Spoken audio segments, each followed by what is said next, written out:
What's going on, everybody? All right, thank you to everybody who submitted their favorite pickup from the month of July. This midlife show and tell coming up later in the week is going to be phenomenal. I peaked. There's some big pickups in there. Not surprised. It's a month over the summer. It's National Month.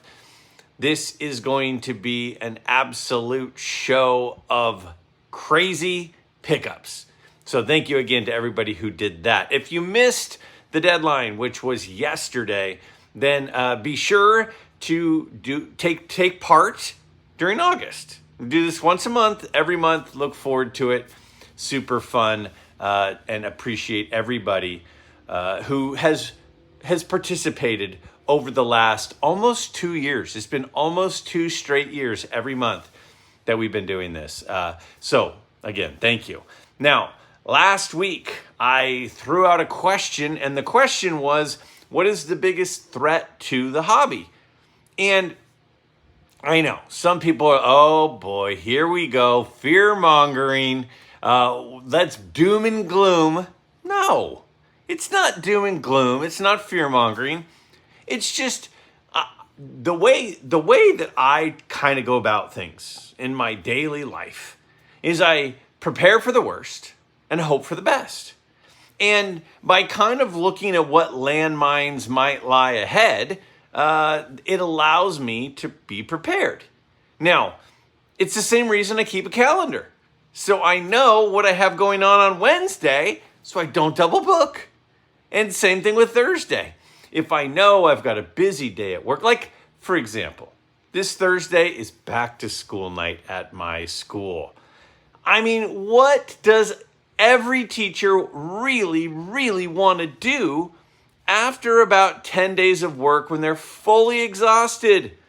They want back to school night. That's what we want. We love it. But because I have back to school night on Thursday, that means I can't record an episode of Off Topic with Darren, for example. So, if you know what is coming, if you see what is going on ahead of you, it allows you to prepare for the future. And I also think it's interesting to hear input from people because maybe some of you are aware of some potential issues that I hadn't thought of or that others hadn't thought of. And so when I threw this out there, I genuinely didn't really know what to expect. I thought I might hear a ton. I thought there might be. Okay, I take it back. I did kind of have an idea of what people might say. I thought there might be a lot of talk about repackers. But to be honest with you, there wasn't a ton of that. There was some, but not an overwhelming avalanche like I expected. So there were some common themes. There were several responses that were similar to other responses that I hadn't necessarily considered. But nonetheless, I think it's interesting and I think it's important. Again, I think it's important to be informed. I think it's important to look ahead. I think it's important because then you can make adjustments in the meantime for potential hurdles that might be in front of us. So with that, let's take a look at the first theme of common responses that you all shared about what the biggest threat to the hobby currently is. Some people said there's just a lack of actual collectors. This first one says, I think Neo's newest video just nailed your question.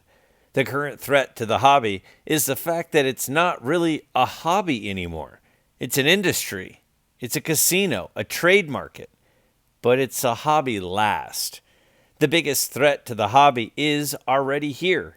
The gamblers, repackers, and the flip bros trying to make 10% off every card they sell. That's who the hobby caters to after 2020. The collectors who actually want to own the cards are at the end of the line holding the empty plate, asking for a piece of bread. This next one says the biggest threat to the card hobby is that it isn't actually a hobby for maybe 85% of the current participants, but rather a gambling endeavor, present company excluded, of course. And finally, this third one says, I think the biggest threats to the hobby are young people that don't seem, as a whole, to value history as much as established vintage collectors. 2, a general focus from manufacturers and their support teams, including Jeff Wilson and the like, on moving volume, which fuels flipping and not collecting. And 3, a breakdown of valuation or grading, which is currently largely driven by PSA, who is focused on volume grading and quick flips, and an over-focus on new rookie players that often fizzle quickly. All of these factors are changing the hobby, but not killing it. I think it will survive long term, but it is going to look and feel different than today. Okay, so some great responses there, some interesting responses for sure. Now, I think when we talk about investor, flipper, collector, hobbyist, there's all these different terms, and what do they all mean? I don't know. Are there more flippers than there used to be? Are there more speculators than there once were? I mean, there were always people who were buying, when I was a kid, there were people buying Jose Canseco rated rookies, Don Mattingly rookie cards, Mark McGuire Olympic cards, and they were doing that partly for speculation purposes. There were people buying Leaf products and Upper Deck products when they were new, not just because they liked the product, but because they were speculating on the product. So I don't think it's necessarily a brand new thing that people speculate on cards. I don't think that's brand new. But I do think that there's probably a higher percentage of participants in the industry that are speculating than there were in the past. There's more movement. Now, if we look at the journey of a card, any card, the journey of a card, how many owners are there from the person who pulled it out of the initial pack to the person who is going to be the curator of it for many, many years? That's where I think things have maybe changed. I think when I was a kid, I think when my dad was a kid, most of the cards that were pulled out of packs stayed in the collection of the person who pulled them out of packs longer and more frequently than that is now. Many, many people pull cards out of packs and the card is instantly, like that moment, that day, that night, for sale on some sort of, eBay or Fanatics or whatever it is, that day, instantly. And then how many hands does that card change through before the ultimate collector, the person who wants to have it and keep it long term? There's way more hands, I think. I mean, a lot of us, I still have cards in my collection right now that I pulled from packs. And I pulled them from packs 35 years ago. But that means there's been one owner for some of those cards. One owner. Many of my childhood cards that I still have, I might be the second owner, maybe the third owner. But if you look at different players, and I for whatever reason, I always use Joe Burrow as the example. But if you go Joe Burrow RPA, how many different people have owned the average Joe Burrow RPA? Like, it could be 10, 20, 25. It is kind of a hot potato thing where as soon as you get it, you're looking to move it. And you watch a lot of channels of these flippers, and they always say, keep it moving, keep it moving, keep it moving. Like, you get stuff in, you get stuff out. You get stuff in, you get stuff out. And I'm not going to hate on that. I'm not saying that people who buy and then sell and then keep margin are doing anything wrong. But every time a card changes hands, there's some margin that is added to the cost. And so if the card is pulled from a pack and then sold from that person to the ultimate holder and maintainer of the card, there's less margin that's added to it. So I think part of what's happening is so many cards are changing hands so often, and each person's trying to get a 10% margin, that eventually the 10% on top of 10% on top of 10%, which is compounding, by the way, is getting prices really high. And then you have the repackers who come in, and those repackers are taking those cards, paying strong to get the high demand cards, and then they're putting them back out into the ecosystem. I do think that there's something to be said for that. Now, another thing I want to address, and I feel, and it wasn't really mentioned in one of the comments, but it was kind of like the toe was dipped into it in one of those. There are a lot of modern collectors who are collectors. Just because somebody is a participant in modern cards doesn't mean they're not collectors. It does seem that there are more flippers in modern, but there are also a lot of collectors in modern. And I'm friends with a lot of them. I mean, a lot of my friends collect modern cards. A lot of them. Shane Schubach's Legends, Dylan Double D Vintage Baseball cards, Brent Richards and baseball cards. Those guys collect modern stuff. And there are others. I just threw out a few names. There are others. And it's not that anything modern is for flipping. There are modern things that collectors want.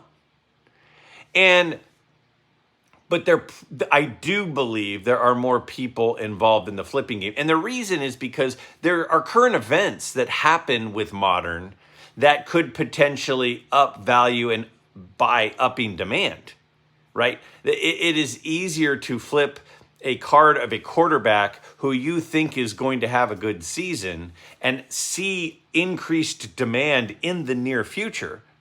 Then there's not going to be some news that breaks this week or in the next month that is going to suddenly make Lou Gehrig cards more desirable. But there are absolutely some things that could happen in the next month that affect the value of, Joe Burrow, Shedeur Sanders, insert the name of any current active player, baseball, football especially, basketball once the season starts back up. Like, the demand could absolutely change. Just like if you pick another sport, like there's not going to suddenly be in the next month a huge surge in Pele cards. But there are some things that could happen that would affect the demand of an Erling Haaland or a Jude Bellingham or even a Messi. There are some things that could change. So I think one of the reasons so many of the quote unquote flippers are in modern is because things are still changing. Things are still developing. Trajectories of careers and legendary status are still evolving as we speak. But if you're collecting vintage cards, the legendary status has already kind of been established. And so there's not as much of an opportunity for a big jump, making it a little bit more exciting to a flipper. There are flippers in vintage, but I do think there are more flippers in modern. But I want to be perfectly clear, in my humble opinion, that just because somebody is involved in the modern hobby does not mean they're not a collector. It's not that vintage collectors are collectors and modern collectors aren't collectors. There can absolutely, I know of flippers with vintage and I know of flippers with modern. I know of collectors with modern and I know of collectors with vintage. So I don't think that there needs to be some sort of stalemate between the two. That said, I do see a lot of people, I think more people involved in the hobby to the point of these responses. I do think there are more people that are involved in the hobby right now that aren't really that interested in collecting than there were 10, 20, 30, 40 years ago. I think in the past, most people that were involved in the hobby were actual collectors of the cards. And I still think there are a lot of collectors, but I think the percentage of people involved in the hobby that are actual collectors is smaller now than it used to be. And because of that, it could potentially be a threat. But I think the biggest thing that it does is I think that it has the opportunity to inflate the prices of the things that they're flipping. And that's why I think that the bubble that took place during COVID was bigger in modern cards than it was in vintage cards. And I think if there's a bubble right now, which a lot of people think there is, I think that the bottom will fall harder and faster out of some of these modern cards than some of these vintage cards. But not all of them, because there are some modern cards of some people who have already established themselves as absolute legends. So I think these are some good points. Those are my thoughts on it. But there were a lot of other responses as well. So let's go ahead and hear from a few more. Several people said the biggest threat to the hobby is actually the corporate takeover that's happening. This first one says the biggest threat to the hobby is already happening, with big corporations monopolizing production, grading, auctions, and distribution. It's all being combined in one big happy family. Monopoly and consolidation is never good for the consumer. Another one says the biggest threat to the hobby is a monopoly amongst the companies that produce the cards and those who grade them. These two entities can artificially inflate the value of any product with a memo. Now that PSA has consumed SGC, we are closer to that reality. Collectors were enjoying SGC as an alternative, their grading standards, their prices, and their turnaround, etc. My guy Andrew chimes in and says, according to my friend AI, not Iverson, the biggest threats to the hobby are counterfeiting, scammers, mass production of cards, and market manipulation. And the legend Bob Boozle says the biggest threat to the hobby is lost faith in card manufacturers, marketplaces, graders, pricing data, sellers, buyers, influencers, and the authenticity of cards. So let's be transparent, responsive, and not rip each other off. All right. Lots of good stuff in there. Lots of good stuff in there. But the corporation, the consolidation, the corporate takeover, the power being stronger amongst fewer. I mean, when I was a kid, right? When I was a kid, there was Topps, there was Fleer, there was Donruss, there was Score, there was Upper Deck, there was Leaf. There were all of these different options and many licensed options. It was very rarely that you would see an unlicensed thing. Like I remember getting like a Roger Clemens card out of a David sunflower seed pack and going, oh, look at that. His hat doesn't have the logo on it. That's weird. But it's because it was unlicensed. Now the licensing wars have, the licensing wars are real. And there is big money on the line. And we know about that transition right now with Panini, with Topps and Fanatics and all of that. It is definitely real. Now, I do agree. I am a strong proponent. I've said many, many times. I've said on like a broken record, I have said, which if I was talking on a young person modern channel, they wouldn't even know what I meant by saying a broken record. But a broken record, I have been repeating over and over that I believe in competition, because I believe that competition at times, and most of the time, creates a superior product, a superior service, and a better price for the consumer. And when there's corporate takeover, when some of the companies are gobbling each other up, like has absolutely been happening, usually that does mean we're in a worse situation as the consumer and the collector. And it is something that I think is troubling, and I think it's something that's concerning. And we've talked about it at length, ad nauseum, depending on your take, that PSA consuming SGC is a concern for many of us. I also think, however, and I'm not defending the big corporations here, but I do want to provide a counter argument.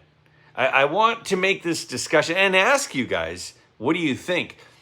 Right now, for the past, I don't know, 30 years, the best thing that has happened for collectors is the ability to be the dealer. The fact that we can sell our cards. Because when I was a kid, if you wanted to sell a card, you'd get half the Beckett price. So if the card said $20 in the Beckett, the dealer would offer you $10. They wanted to buy it at wholesale and sell it for retail. It was very difficult to sell as a kid. So what we would try to do is trade with each other if we could, but it really limited our ability to build our collection other than just buying. But then eBay came along. And eBay basically made everybody a dealer. And now I can take a card, I can list it on eBay, and I can sell it for the comp, and then eBay gets their 15%. And I do complain that eBay gets 15%. If I have a card that's worth $100 and I sell it for $100, I only get $85. But it wasn't that long ago that if I had a card that's $100 and I wanted to sell it, I would only get $50 from the dealer at the card show. So I've come a long way and now only losing out on 85%. And so a lot of us, I think rightfully so, are like, come on, 85. You need 15% to list my card that I list, that I put the picture of, that I bought, that I want to sell, that I'm going to mail, that I'm going to do everything for. You're just a platform and you're going to get 15%. And then suddenly I feel like there are some other options that aren't that bad. Fanatics is now an option as a platform for us to sell. Now, I know Fanatics was PWCC and I know that whole thing, but a lot of people are now using Fanatics. I know a lot of people don't like Whatnot, but Whatnot is a little bit of an option. Even PSA. Now, I know a lot of people have strong opinions about PSA, but PSA is absolutely making it easier for us, the collector, to liquidate our cards and maintain more of our money.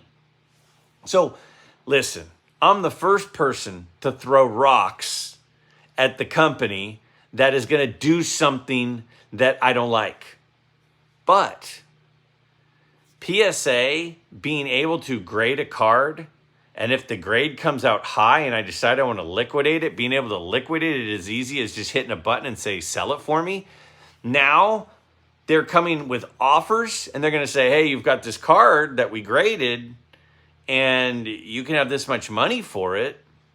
It's in the vault and there's somebody that wants to buy it for this amount. And I can just say, okay. it's actually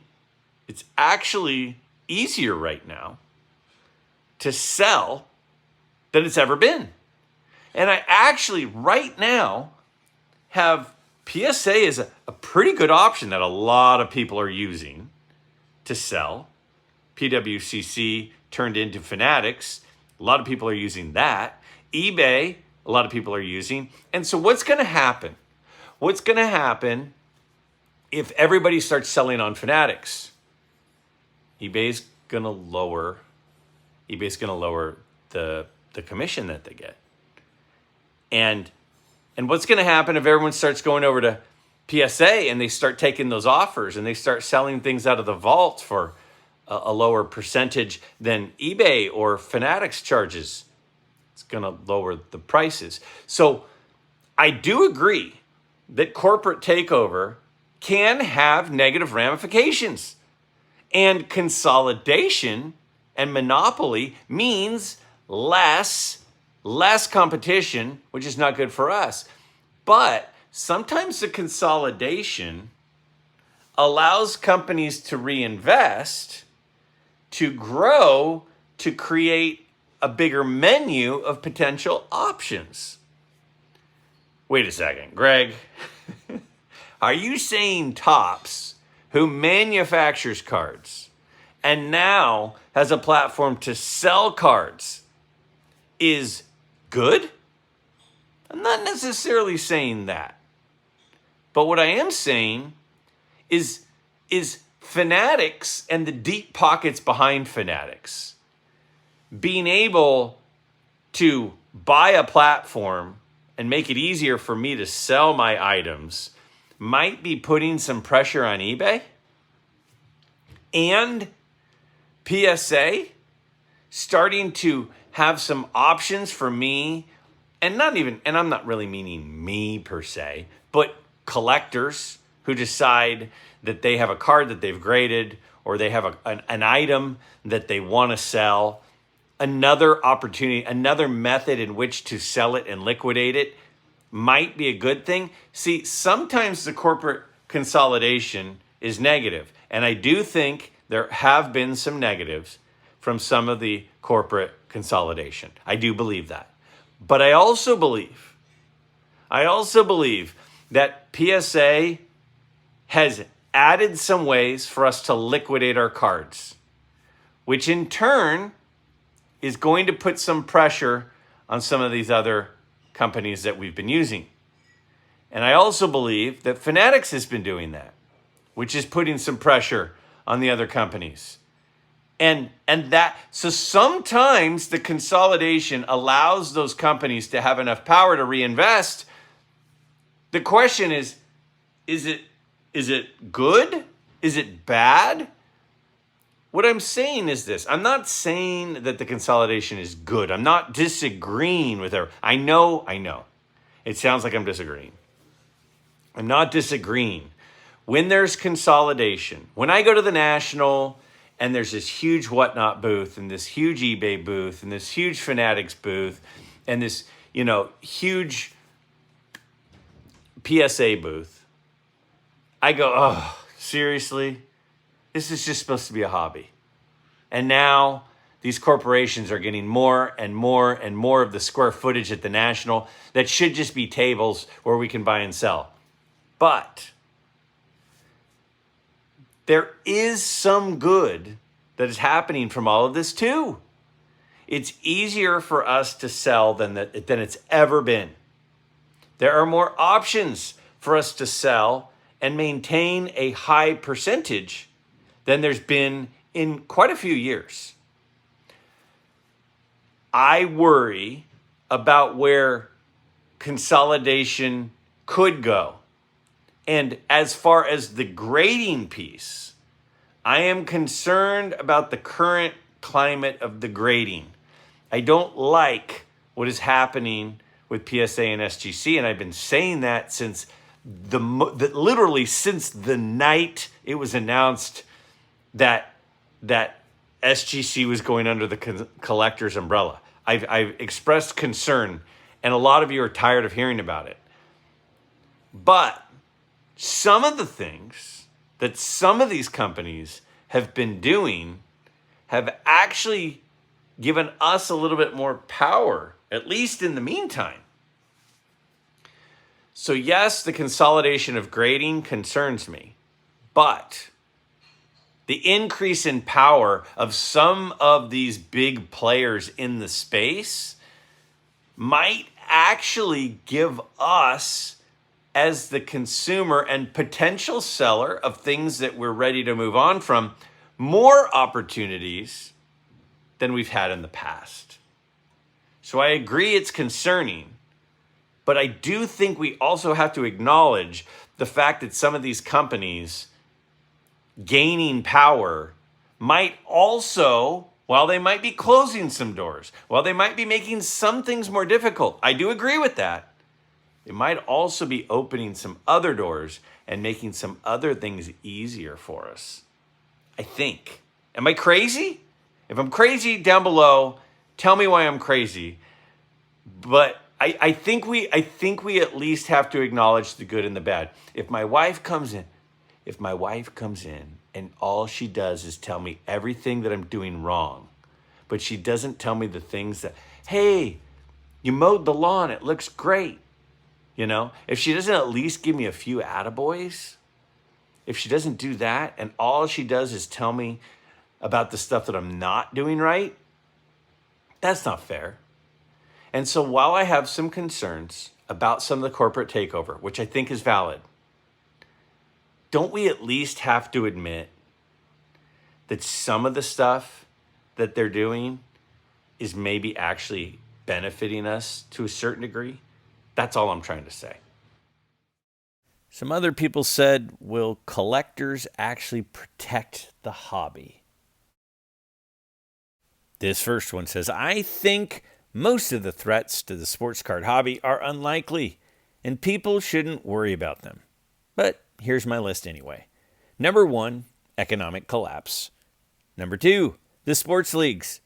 Declining interest in certain sports means less fans to buy cards. Exclusive license contracts eliminates competition in the hobby.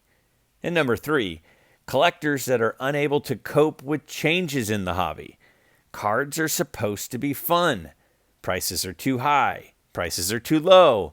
PSA this and SGC that. You're not having fun if you're worried about everything. And finally, this last one says, to me, the biggest threat seems to be whether the consumers, whether they be collectors or investors, choose to hold sellers and graders to ethical standards. Across the board in life, ethical standards seem to be eroding or non-existent. Consumers, buyers, are the only ones that have the ultimate control here. The only way that this can be accomplished is by us limiting where and on what we spend our money. All right. A couple of really interesting thoughts in these last two, and I wanted to include them. Now, the first of those two, there was a comment at the end that I thought was intriguing, and it really got my wheels turning, and I was like, interesting question. And it said something along the lines of are collectors not able to cope with the changes in the hobby? That is a threat. That was what the comment said. And there are changes in everything. I mean, listen, when I first started playing golf, I used persimmon woods. The woods were made out of wood. And now clubs are titanium and they're, graphite, and there's all of these advancements, and now the ball goes way further when you hit it with a club. If somebody was like, I'm not going to participate in the hobby in playing golf unless your woods are made of wood, then that would limit you in what the game is now. And accepting changes is not necessarily something that we're all excited about. I was just yesterday, I went down to Best Buy and was looking at laptops for my daughters. And it's kind of time for them to get new laptops for school and stuff. And I was like, hey, I have a PC. I have, I have not used Apple computer products. Now I have an Apple phone and I have an iPad, but I don't have an Apple computer. And Lucy was looking at, she was like, well, I don't know. I kind of want this Apple laptop, this MacBook Air or something. I don't even remember what it was called. Or this, Hewlett Packard or Lenovo or whatever it was. And I was just like, I don't know why you'd go with an Apple because it's different. You got to figure it out. And she's just like, Dad, you're old. And I'm like, I'm unwilling to potentially adjust. And there are certainly things in the hobby that have changed over the last 30 years. Grading is a big piece of that. And it doesn't mean that people have to adjust to the changes. If people want to continue to collect raw, they absolutely can.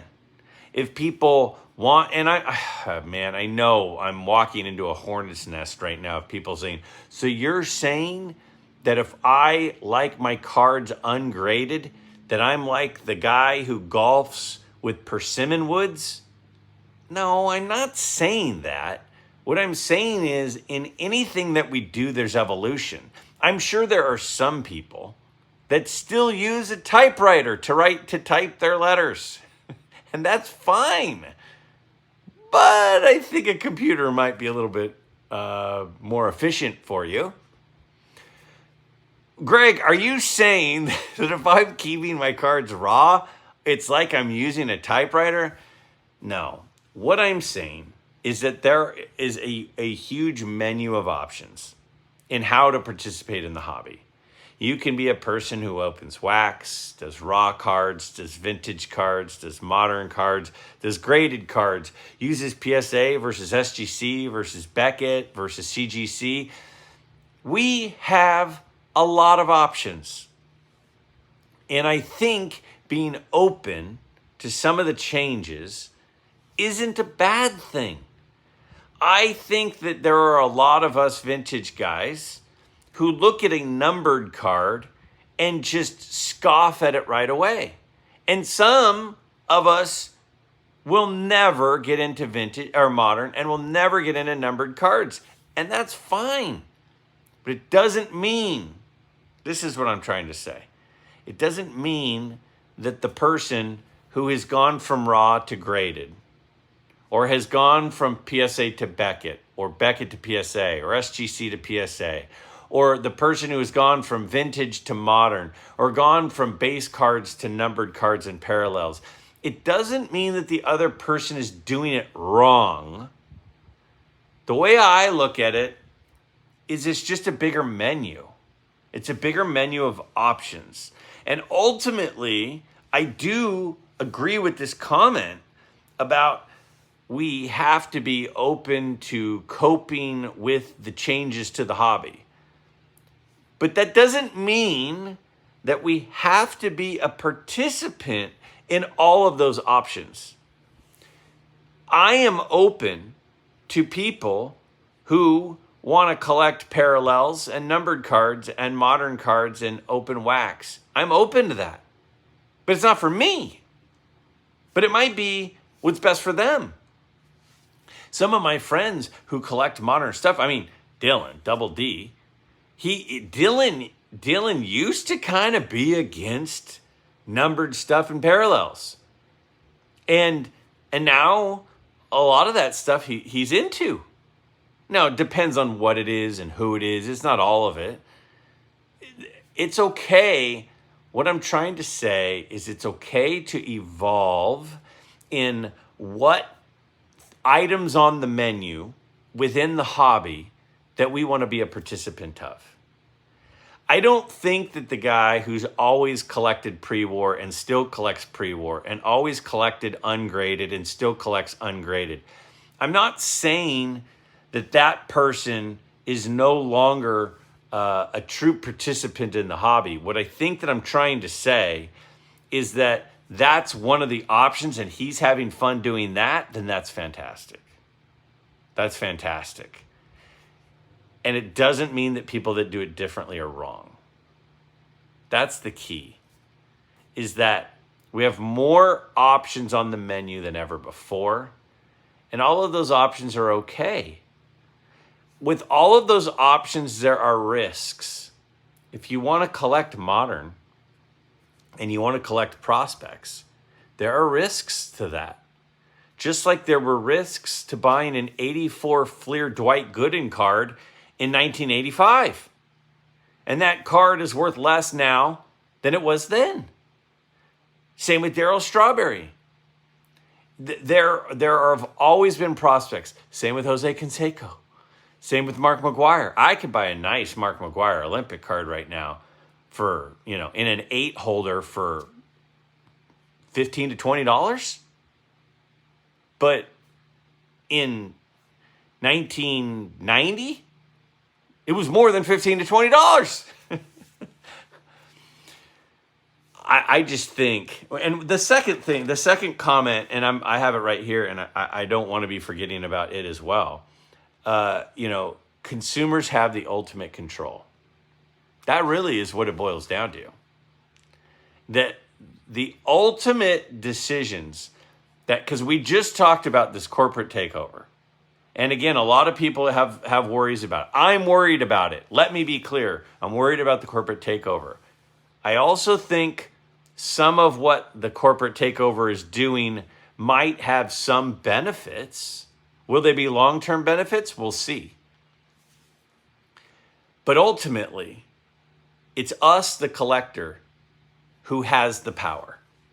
It's always the consumer that has the power. There are a lot of people out there who are anti-PSA. You can do something about it.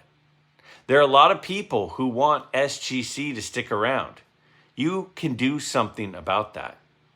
If you want there to be competition for PSA, there are things that we all could be doing right now to lift up Beckett, to lift up SGC, to lift up CGC, to continue to be options beyond just PSA. We get to decide. And the comment that was made about a week ago about how a lot of the modern product is just sitting on the shelves. I've talked to more people recently that have said, yeah, modern stuff is not selling. The prices got too high and there aren't enough hits in those hanger boxes and in those blasters and in those items at Target. There's never a hit. You always lose and the price is too high. Well, then if they sit, there's going to be changes. Our decisions as consumers are what drive every industry.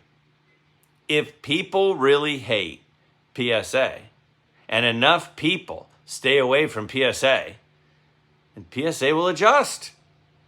But if PSA continues to hit record numbers of submissions every month, then I don't think PSA is going to make a ton of changes in favor of the consumer, meaning faster turnaround times or lower prices. Why would they do that? I think that this is a great way to wrap it up because this comment reminds us of something that we sometimes forget. And the thing that we sometimes forget is this hobby is ultimately run by the collector, the consumer. And if we want the direction of the hobby to go over here and it's going over here, then we get to help change it via our purchases. Making our purchases, our wallets ultimately control this hobby. Our purchases control this hobby, guys. So if you're unhappy about something, you can speak up with your pocketbook. I think this is an interesting one. I think this is an interesting topic. Of course, there's no answer. Of course, we could get into this whole, big spiral of negativity or even positivity from what's happening in the hobby. And it's easy to get pulled into that. But for me, I just think it's important to be aware of what is happening, both good and bad, because with the negativity of corporate takeover, there are some benefits potentially from it. With the negativity of more people being involved in the hobby who aren't actual collectors, it's also created more attention for the hobby and more media attention for the hobby, which has added value and sustainability into the hobby. So wherever there's a negative, a lot of the times there's also a positive. But remember, we're in charge, and how we spend our money is going to dictate the direction of all of these corporations.